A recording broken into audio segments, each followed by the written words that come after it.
오늘은 부활의 의미 이런 제목으로 말씀을 좀 드리려고 합니다. 초대교회 한 300년간 로마의 핍박 이후로 로마가 기독교를 국교로 공인을 하면서 반전이 됐는데, 기독교로 국교를 삼으면서 한 일 중에 하나가 부활절을 제정하는 일이었어요. 말로만 기독교를 국교로 카톨릭이 통합을 했지, 사실은 그 당시에 모든 이방 종교들을 전부 통합을 한 겁니다. 그래서 당시 이스터라고 하는 여신을 섬기는 그 제도를 기독교로 그대로 가지고 들어왔어요. 그렇게 해서 제정된 것이 부활절이죠. 그리고 이제 부활절에 이 달걀을 깨고 이런 것도 다 이스터 여신을 섬기는 그런 모습들이었어요. 그 이스터 여신을 섬기는 날이 춘분을 지나서 첫 번째 오는 만월, 그 주일을 이제 부활절로 이렇게 삼았는데, 그래서 올해는 춘분이 3월 21일이었습니다. 그리고 이제 다가오는 만월이 4월 16일 날이에요. 그래서 4월 16일 만월을 지나서 오는 주일이 부활주일이 된 거죠. 저희가 이제 몰랐을 때는 캐톨릭의 그것을 기독교가 종교개혁하면서 여전히 그대로 받아들여서 따라왔던 건데, 이제는 깨닫게 되니까 그거를 지키기 어려운 거예요. 이스터 여신을 섬기는 제도를 기독교로 가지고 들어왔는데 그걸 그대로 따랐는데, 이제 그게 잘못된 거다 하는 걸 알게 되니까 따르기가 어렵게 된다는 거죠. 반면에 이스라엘은 7개의 절기가 있는데 골로새에 보면 그거를 그림자다 그랬어요. 그래서 그 절기 속에 그대로 예수님이 6월절 어린 양으로 오셔서 십자가 달려 죽으시고, 그 다음에 초실절이 처음 익은 열매를 하나님께 가지고 나가서 흔들어 드리는 그런 제사인데, 예수님이 인류 역사에 처음으로 부활의 첫 열매가 되셨다는 거예요. 그래서 예수님을 통해서 6월절, 무교절, 초실절을 다 이루셨죠. 그리고 이제 오순절날 성령 강림으로 오셔서 4개의 이스라엘 절기가 다 이미 실제로 이루어져서 지나갔습니다. 그래서 이 절기는 아직도 살아있는 하나님의 시간표이기 때문에 우리가 7개의 절기 중심으로 이렇게 지나다 보니까 부활주의라기보다 이제 우리가 초실절이다 이런 말로 이제 지나게 되는 거죠. 근데 다음 주 둘째 주가 종료주일은 여전히 우리에게 종료주일입니다. 예수님이 예루살렘에서 하셨으니까. 그리고 이제 고난주간 같죠. 그런데 이스터 여신을 섬기는 부활주일은 우리가 이제는 초실절로 이렇게 고쳐서 저희는 지나가야 되겠다 이런 입장을 내년 전부터 취한 겁니다. 그래서 여러분이 잘 깨달으시고, 금년에 4월이 부활의 달이고 셋째 주에 이제 초실절이 있다는 걸 기억하시고, 오늘 4월 첫째 주인데 부활의 의미를 좀 생각하면서 부활의 달을 이렇게 맞이하게 되기를 간절히 바랍니다. 첫 번째, 부활의 의미는 사람이 죽었다가 살아나는 단순한 사건이 아니다 하는 거예요. 사람이 죽었다 살아나는 걸 우리는 재생이라고 합니다.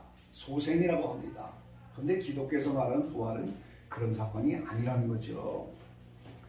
자, 구약이나 신약이나 예수님 당시에도 사람이 죽었다 살아나는 일은 많이 있었습니다. 자, 구약시대의 엘리야의 예를 한번 보시죠. 우리 열왕기상 17장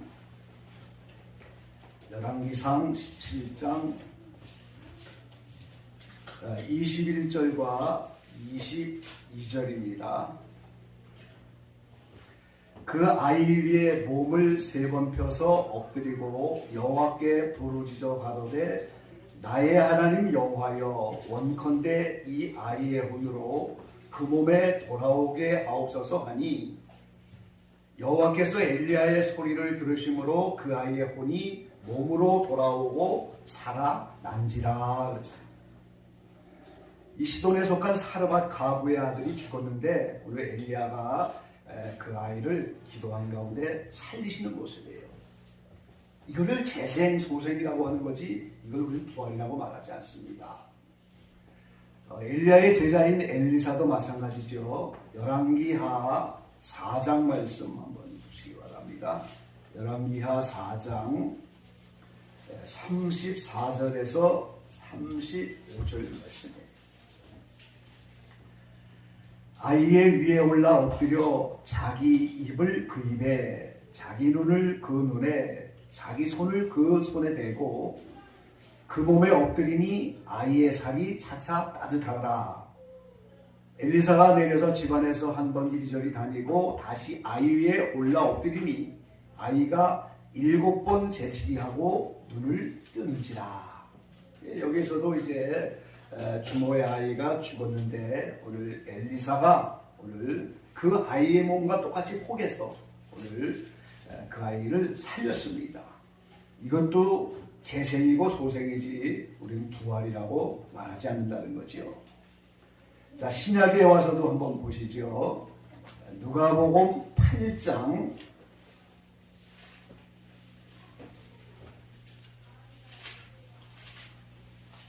누가복음 8장 52절 말씀입니다.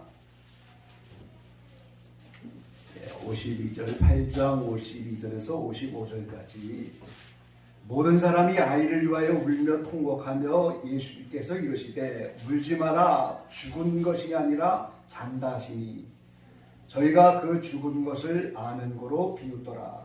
예수께서 아이의 손을 잡고 불러 가라사대 아이야 일어나라 하시니 그 영이 돌아와 아이가 곧 일어나거늘 예수께서 먹을 것을 주라 명하신대 그 부모가 놀라는지라. 예수께서 경계하사 이 일을 아무에게도 말하지 말라 하시더라. 오늘 야이로의 딸 그 어린아이가 예수님 변해라면 죽은 것이 아니고 잔다 그랬는데 그 아이가 이제 다시 예수님이 일어나라 할 때 영이 돌아와서 다시 살아나는 기적이 나타났습니다. 이것도 여전히 재생이지 부활은 아니더라 그 말이죠. 일단 누가복음 7장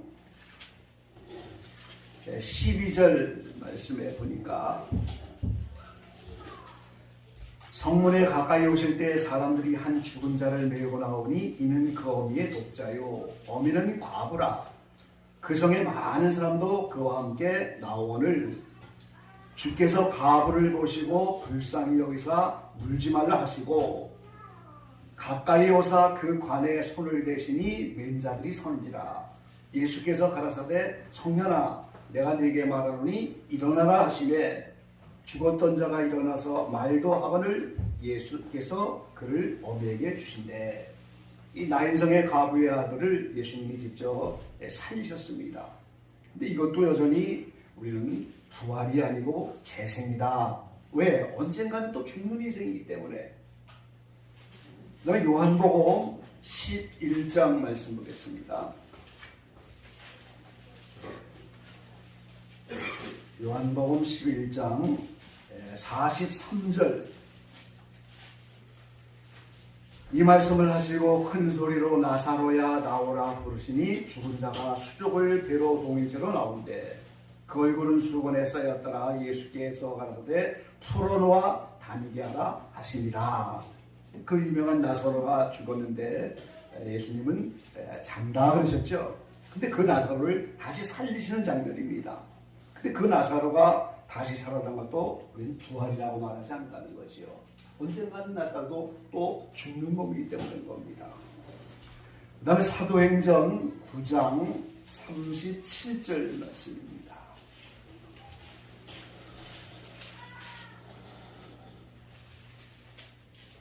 사도행전 9장 37절 그때에 병들어 죽음에 시체를 씻어 다락에 누이라. 오늘 다비다라고 하는 여제자 도루가 선행과 구제하느니 힘이 많던 그 여인이 죽었는데 오늘 베드로를 청해 와서 오늘 베드로가 와서 다비다야 하면서 일어나라 40절에 말씀하니까 그 다비다가 눈을 떠서 다시 살아났어요. 그러니까 베드로에 의해서 살아난 다비다도 여전히 부활은 아니다 하는 거죠. 사도행전 20장 9절에서 12절까지 말씀입니다. 9절 유두고라는 청년이 창에 걸터 앉았더니 깊이 졸더니 바울이 강론하기를 더 오래 하되 졸음을 이기지 못하여 3층 부에서 떨어지거늘 일으켜보니 죽었는지라. 이 밤새도록 설교를 하니까 유도고란 청년이 3층 난간에서 떨어져갖고 그 자리에서 죽었습니다. 그런데 오늘 바울이 그 앞에 엎드려 그 몸을 안고 말하되 떠들지 말라 생명이 저에게 있다 하고 올라가 떡을 떼어 먹고 오랫동안 곧 날이 새기까지 이야기하고 떠났더라. 사람들이 살아난 아이를 데리고 와서 위로를 적지 않게 받아더라. 이 유도고라고 하는 청년도 설교 듣다가 졸다가 떨어져서 죽었는데 다시 살아났다고 말하는 거지요. 그래서 이 모든 것들이 오늘 죽었다가 살아난 예가 구약 신약 예수님 당시 사도들에 의해서도 많이 일어났지만 이것은 전부 부활이라고 말하지 않는다는 거지요. 재생한 겁니다. 소생한 겁니다. 또 로마서 6장 11절 말씀 한번 보시죠.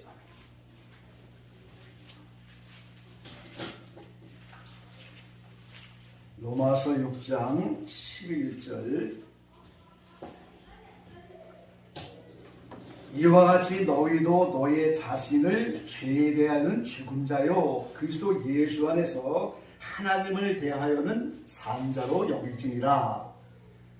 예수님 안에 오늘 저와 여러분은 아담 이래로 영육간에 죽은 인생인데 예수 믿는 순간 영적으로 살게 된 거예요. 그것도 부활이라고 말하는 게 아니에요. 심령은 살았다는 거지. 그런데 육체까지 영원히 죽지 않는 몸을 입을 때 우리는 그걸 부활이라고 하는 거예요. 그래서 예수님이 부활하셨다. 그것은 영원히 죽지 않는 몸을 입으신 거예요. 그걸 우리는 부활이라고 하는 거예요. 그게 영생이라고 하는 겁니다. 그게 영원한 하나님의 생명이라고 하는 거예요. 그러니까 예수님의 부활은 누군가가 죽었다 다시 살아나는 재생과 소생이 아니고 영원히 죽지 않는 몸을 입게 될 때 우리는 그걸 부활이라고 하는 겁니다. 이 말을 쉽게 하면은 우리가 사는 시간과 공간에 제한받는 이 육체 속에 시공간을 떠나서 하나님의 시간이라고 할 수 있는 영원 세계가 이 시공간 안에 있는 육체 속에 들어와서 그것이 합쳐졌다는 거예요. 그러니까 예수님이 음식을 잡수시기도 하면서 그러면서도 여전히 그 음식을 먹는 몸은 우리와 같은 몸인 거예요. 그러면서도 여전히 벽을 그대로 통과하는 신령한 몸을 가지셨잖아요. 그러니까 우리가 살고 있는 이 시간과 공간의 세계를 뛰어넘어서 이 세상은 3차원, 4차원, 5차원, 10차원까지 있겠지만 차원의 세계를 넘어서 창조 이전의 하나님의 세계, 하나님의 시간, 하나님의 영원한 시간 속으로 합쳐서 들어가는 거예요. 여러분 이 비밀을 깨닫게 되시길 바랍니다. 그래서 예수님은 인생과 하나님의 중보자가 되시는 거예요. 하나님의 영원한 생명도 머물 수가 있고 우리의 이 세상의 시공간의 지배를 받는 그 육체의 삶도 여전히 머무는 그 동시에 이루어지는 거예요. 예수님 안에. 그래서 예수님이 영원한 중보자가 되시는 것이고 예수님은 시공간을 초월하신 그런 몸도 가지신 것을 우리는 부활이라고 말하는 겁니다. 그래서 사도 바울이 그 예수님의 부활을 본받아서 어찌하든지 그 부활을 이루려고 그걸 쫓아간다고 그렇게 표현을 한 것이죠. 그래서 우리가 예수님에게 포도나무에 가지가 붙어있는 것처럼 예수님 안에 찰싹 붙어서 하나가 되어져야 그 부활의 생명을 받게 돼갖고 영원한 영생으로 묻어나가게 되는 거예요. 부활의 의미를 오늘 아침에 바로 깨닫게 되기를 간절히 축원합니다. 두 번째, 이 부활을 우리는 영화로운 상태다 하는 말로 성경적으로 정의할 수가 있습니다. 부활은 뭐 영화예요. 자, 요한복음 17장을 한번 같이 찾아보시죠.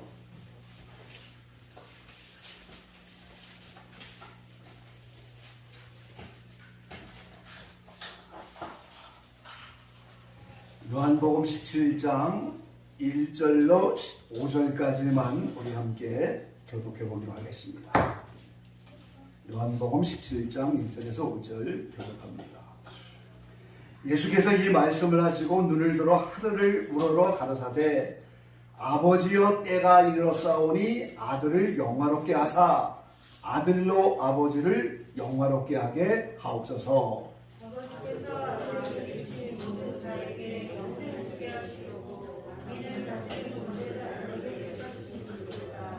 영생은 곧 유일하신 참 하나님과 그의 보내신 자 예수 그리스도를 아는 것이니라. 아버지께서 내게 하라고 주신 일을 내가 이루어 저들이 세상에서 영화롭게 하시오니. 5절 다 같이 한번 보시죠. 아버지여 창세전에 내가 아버지와 함께 가졌던 영화로서 지금도 아버지와 함께 나를 영화롭게 하옵소서. 아멘. 예수님이 십자가를 앞에 두고 마지막으로 기도하시는 장면이죠. 이제 때가 이르렀사오니 아들을 영화롭게 하옵소서.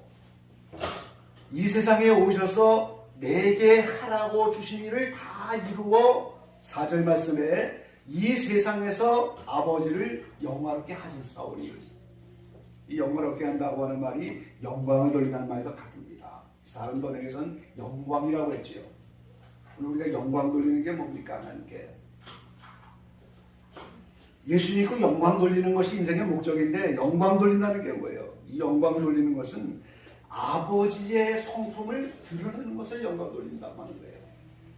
아버지 하나님의 속성을 드러내는 걸 영광 돌린다고 하는 거예요. 그걸 영광롭다고 하는 거예요. 그러니까 예수님이 하나님과 같은 본체신데 하나님이신 그분이 육신을 입고 이 땅에 오셔서, 예수님은 하나님 자체이기 때문에 이 세상 사는 동안에 하나님의 속성인 그 하나님의 사랑과 이제 하나님은 빛이시고 평화이시고 거룩하신 그 속성을 다 드러내셨다는 거예요. 그래서 지금까지 영화롭게 하셨다. 그런데 오늘 십자가를 앞에 놓고 다시 한번 이제 아들을 영화롭게 하셔서 아버지에게 다시 한번 영화롭게 해달라. 근데 그 영화가 뭐냐면 5절 말씀에 있는 것처럼 창세 전에 가졌던 영화다, 그렇게 말하고 있어요. 그러니까 예수님이 육신을 갖고 오기 전에 아버지와 함께 창세 전에 가지고 있던 영화, 그게 바로 영생이라고 하는 거예요. 하나님의 생명입니다.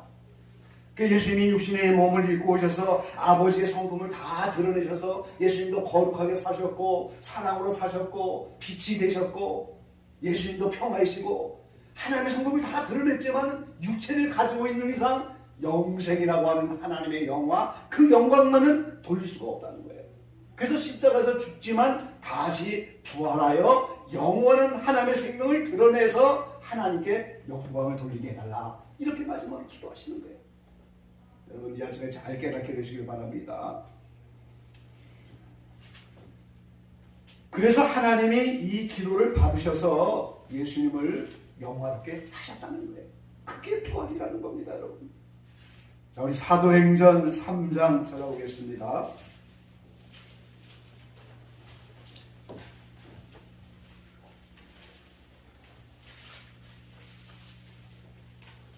사도행전 3장 13절에서 15절까지.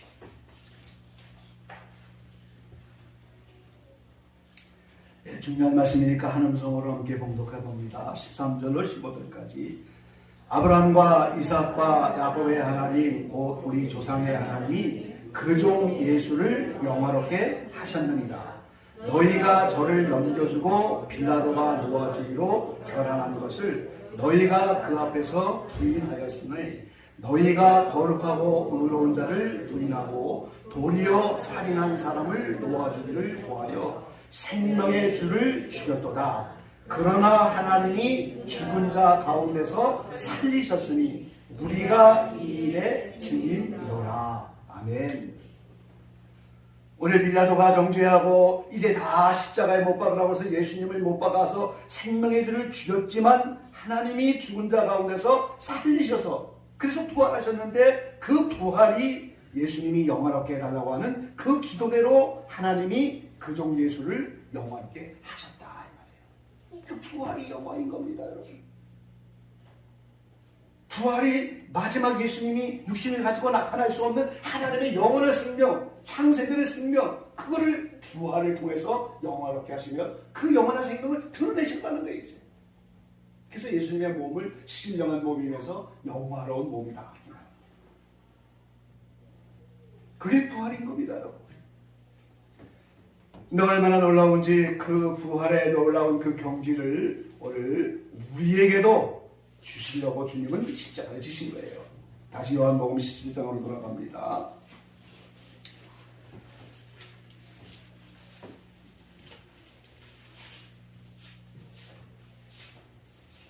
요한복음 17장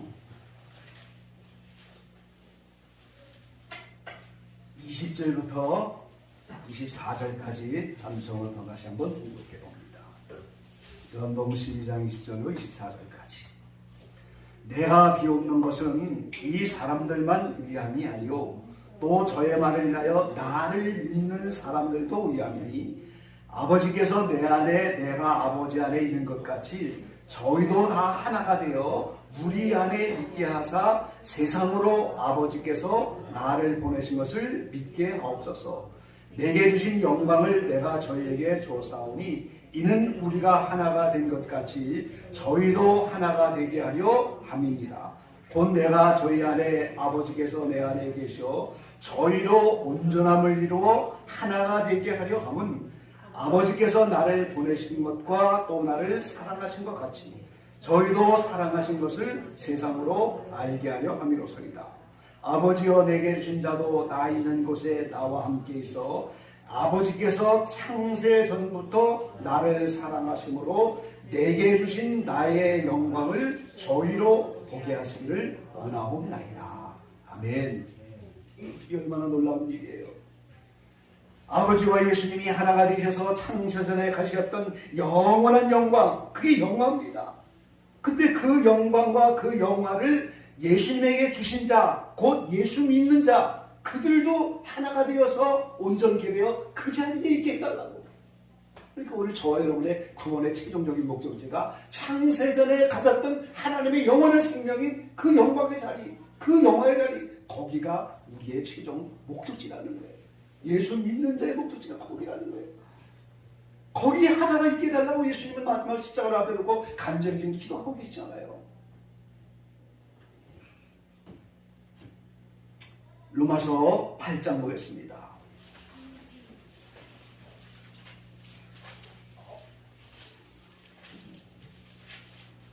로마서 8장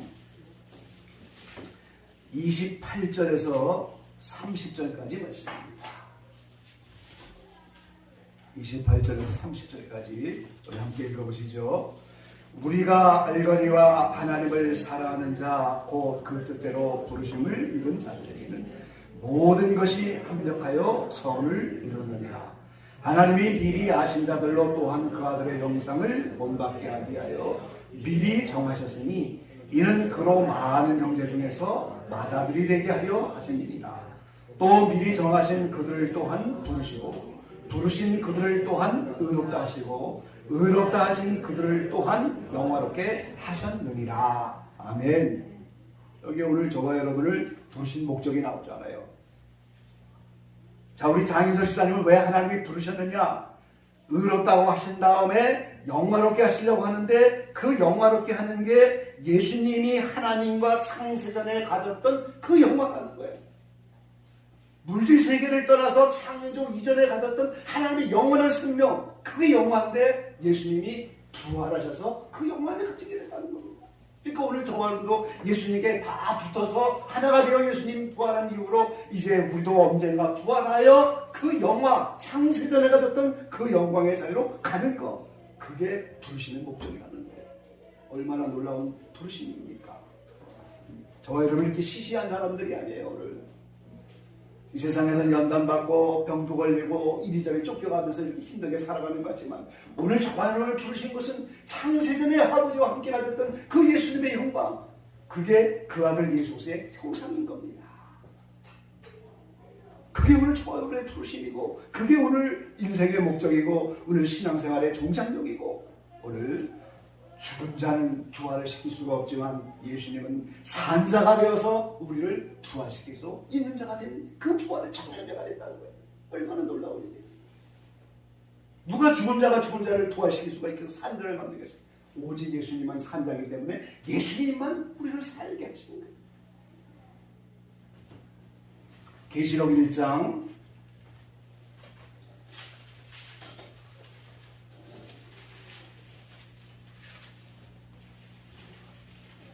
18절 말씀 보시죠.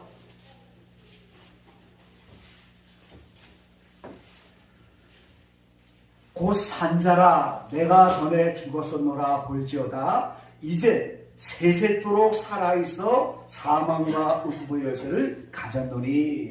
아멘. 예수님이 십자가에 달려 전에 죽었는데 부활하여 산자가 됐기 때문에 세세토록 살아있어 영원히 죽지 않는 몸으로 살아계신 이것이 세세토록 살아있고 이것을 성경에는 산자라고 하는 거예요. 그래서 산자가 됐기 때문에 오늘 우리를 살려주시는 거예요. 그래서 하나님과 이 죄인들의 중보자가 되신 것이고 오늘 예수님이 그 산자로 가는 그 길을 개척하여 처음 부활의 청년자가 돼서 나타난 것이 초실절의 의미다. 그 말이에요. 얼마나 놀라운 일이에요. 얼마나 축복할 일이에요. 얼마나 그 의미를 알고 지나가야만 되겠습니까?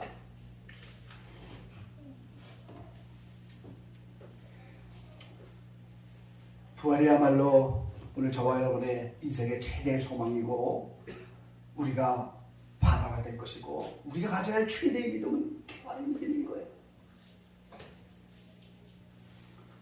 우리 고린도전서 15장 말씀 보겠습니다.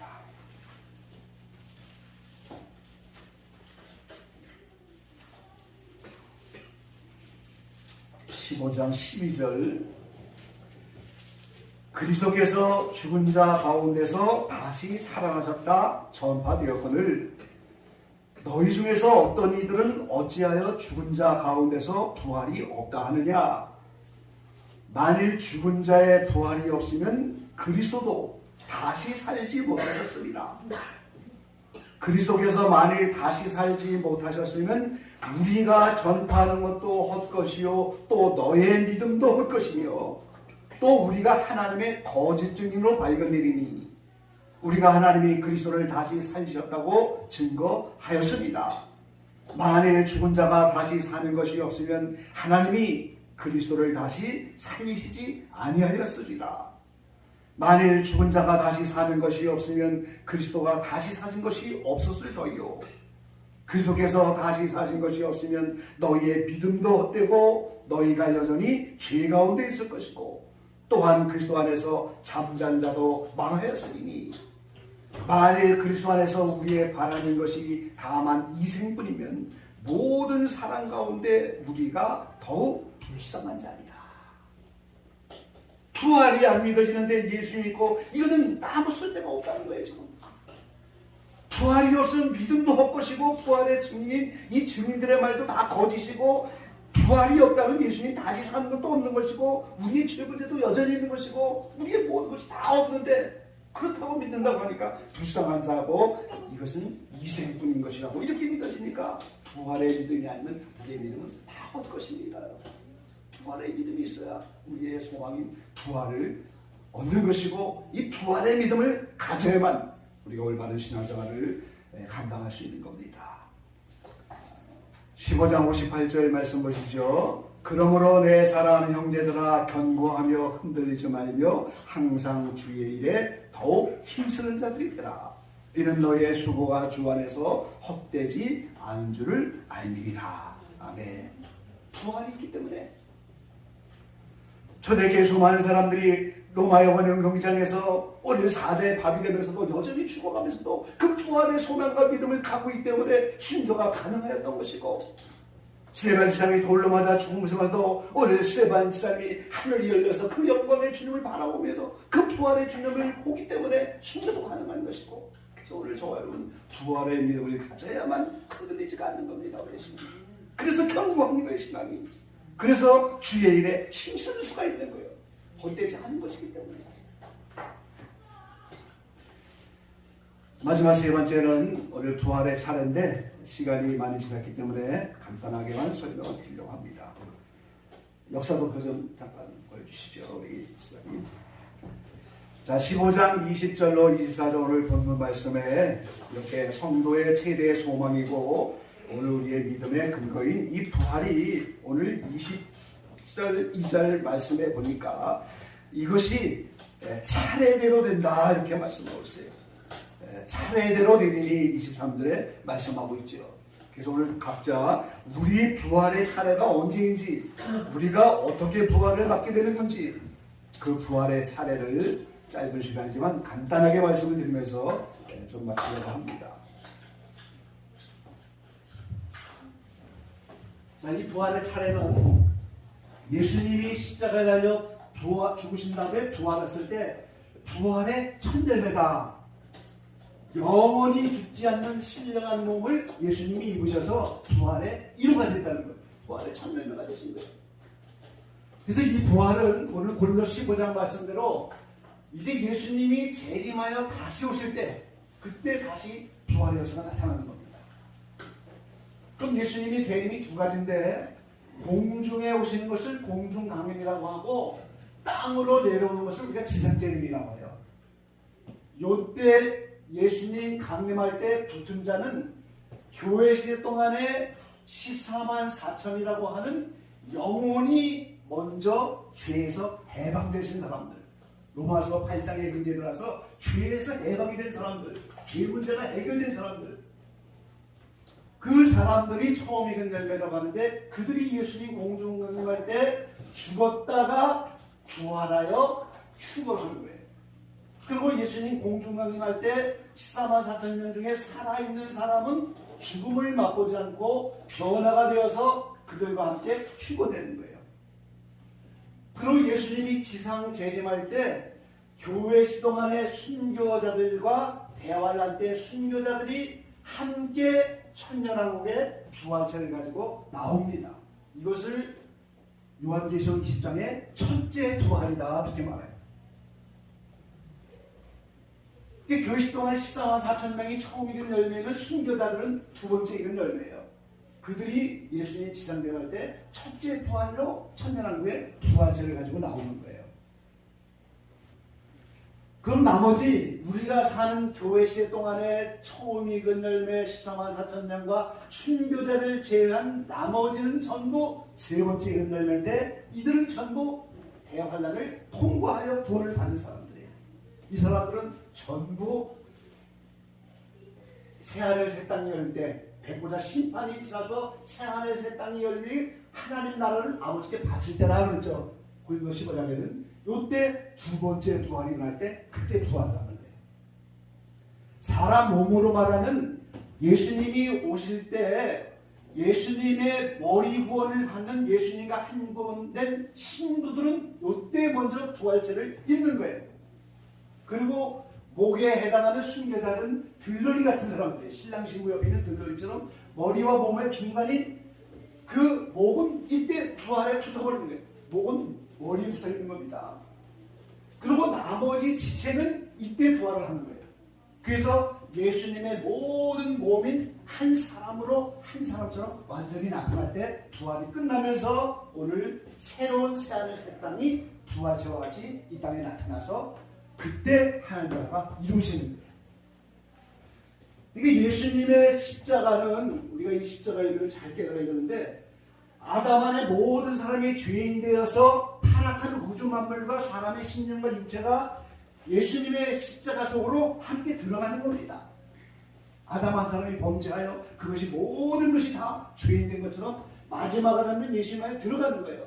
그러니까 오늘 저와 여러분의 믿음으로 예수님 안에 들어갔는데 예수님이 다시 오실 때 이 십자가 안에 들어가서 영원히 구원받은 사람이 먼저 육체가 튀어나오는 거예요. 그게 차례가 있다 그 말이에요. 그 차례가 내가 구원을 머리로 받는지 목으로 받는지 육체로 받는지 그것이 첫째 부활인지 둘째 부활인지 그것이 우리 각자의 영혼이 익은 순서대로 받는 것이다.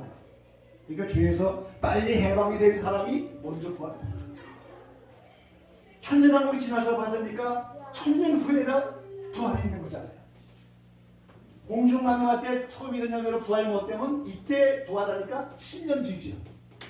지난주 화요일날 평생교육원에 가서 부활의 순서를 강의하게 됐는데 어떤 한 분이 목사님 그럼 둘째 부활에 참석하면 1007년이나 뒤지네요. 1007년이나 뒤지네 이 세상 시간으로. 그래서 부활이 우리의 최대 상급인 거예요. 그래서 히브리서 11장 35절에는 더 좋은 부활을 오더라고. 더 좋은 부활을. 생각을 해보세요. 예수님 오실 때 제일 먼저 부활하면 생각만 없어요. 모두 만만을 즐기는 거고 화장실 필요가 갈 필요가 없는 신령한 육체를 가지고 신령한 몸이 그 벽을 통과할 수도 있고 예수님처럼 500명에게 동시에 나타날 수도 있고 생각만 하면 질그스로 이동이 되어야 되는 그런 몸이 부활의 몸이에요. 그러면서도 영원히 죽지 않는 몸이잖아요. 그거를 우리가 익은 열매된 차례대로 입는다는 거예요. 그게 성도의 최대의 소망이고 최대의 상이고 오늘 우리의 소망이 거의 그래서 사도 바울이 그대로 부활을 사모하였다는 사실을 우리가 성경을 통해서 알 수가 있는 거죠.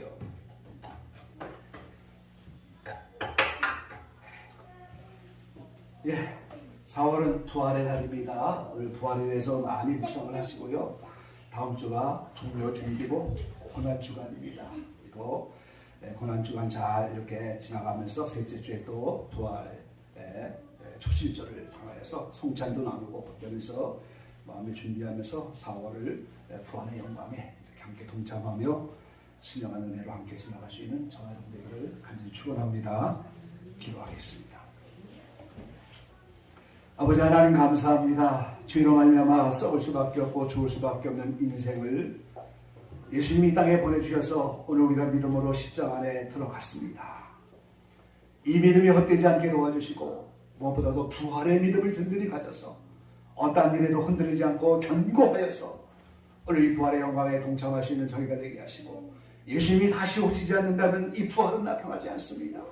예수님은 반드시 다시 오셔서 우리에게 부활을 이루실 터인데 이런 주님 오심을 사모하면서 오늘 더 좋은 부활로 나타날 수 있는 우리가 되도록 오늘 부활을 깨닫게 하시고 이 부활의 의미를 알게 하시고 이 부활의 경지가 어떤 것인지를 깨달아 오늘 이 4월달에 부활에 대해서 오늘 마음에 깊이 깨달아지고 부활이 우리의 믿음으로 자리 잡을 수 있는 그런 신령한 날이 될 수 있도록 성도님 한 분 한 분을 축복하시고 하나님께 도와 주시옵소서. 함께 하실 줄로 믿고 예수님의 이름으로 감사하며 기도드리옵나이다.